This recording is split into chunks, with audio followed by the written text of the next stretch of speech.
So now we're going to look at how we can light our exterior shot with HDR Light Studio. So what we're going to do is go to our HDRI and go to our HDR Light Studio connection and then edit and load settings. Once that's loaded, you can see that our HDRI has now been replaced. So what we'll do is we'll take our link, or we'll take our HDRI and we'll add it as a picture background, and we'll just delete this gradient background, and then we can just load our HDR image. So we can find this, and we have to go to our find it, there it is, and then we can just, you can either convert it to TX, but because the HDR itself is only 8K, we can just open it, and then once that's loaded in, you can see that now our car has gone back to the way it was. You can see it has the blur in the back plate, and if we turn off our scene plate and make it visible, you can see our HDRI is there. So at the moment the orientation is not quite right, so what we want to do is just change our longitude to about 0, and then we see now it's back to our right place. And then what we can do is we turn back on our scene plate and we can just start adding lights in here. So as before, we can go to our HDR light settings, go to reflection painting, and let's say we want to add a little light up in the back here. We can say we can add our round light. Now you can see we have our round light on the HDRI, and you can see it now reflecting the car. So we can click on here and we can actually boost the brightness up just so we can see what it's actually doing.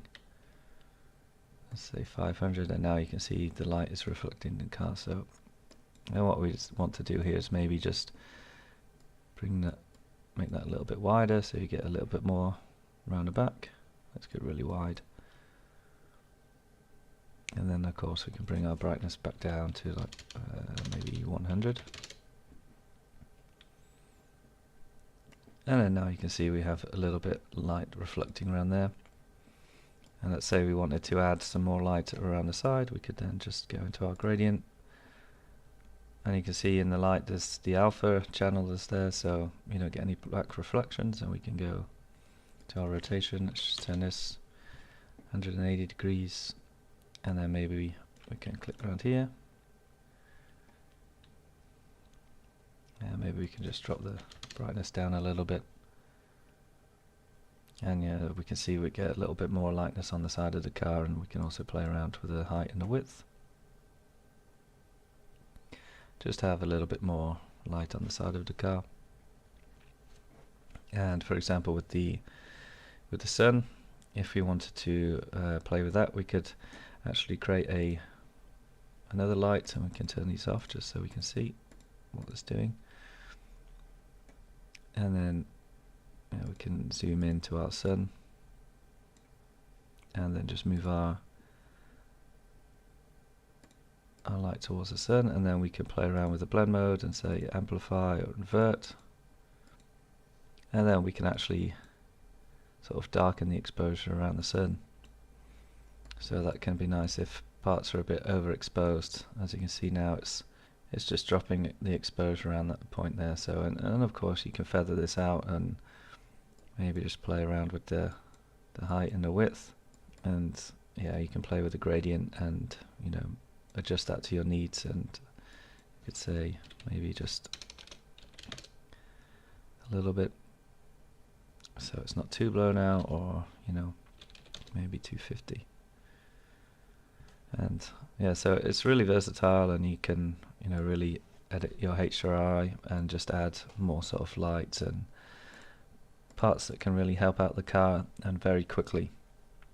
So as I said, HDR Light Studio is very fast, and there's a lot of different ways, and you can change the lights, and you can also even add in like a dark light. So maybe there are areas here, like for example the sun as well. This dark light can just again do something similar, but I prefer to use the inverted light set to amplify, and you can just play around with the brightness here, and if there are parts that are a bit too overexposed in your HDRI, you can just dull them out really quickly. So maybe we can continue here, adding some lights to a car, and maybe we could add something along the back of this this line here. So we can go with our gradient light, and again I'll just use the shift click to add it in, and then I'll just rotate this.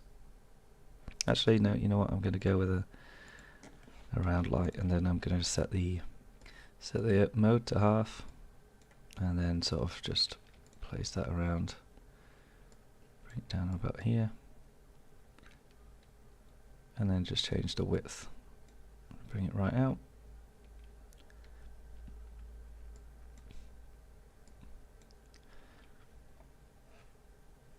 So now you have like a nice sort of reflection on the back here, bringing out the shape of the car, and you can just dial in the numbers to get something that looks good. So maybe 125, and maybe you can bring this light down here to about 50.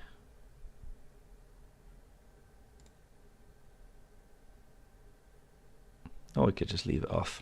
I think having this sort of nice little reflection here really brings out the shape of the car, and maybe we could actually just move this a little bit to the side, the other side,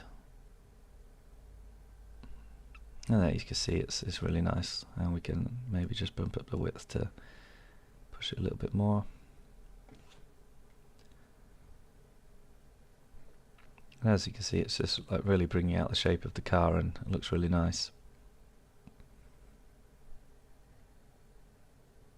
And maybe we could try add some lights for the wheels, so we'll shift click again on the wheels. And you can see we've got a nice little bit of reflection now in the wheels.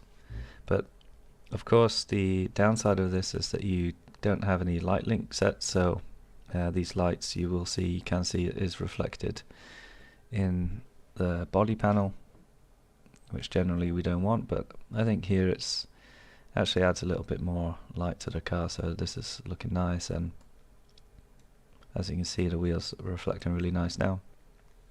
And you can really make a lot of nice work with this, just a few lights, and just add a little bit more character to the car, and I think it looks really nice. And that's how you can use HDR Light Studio with your exterior shots.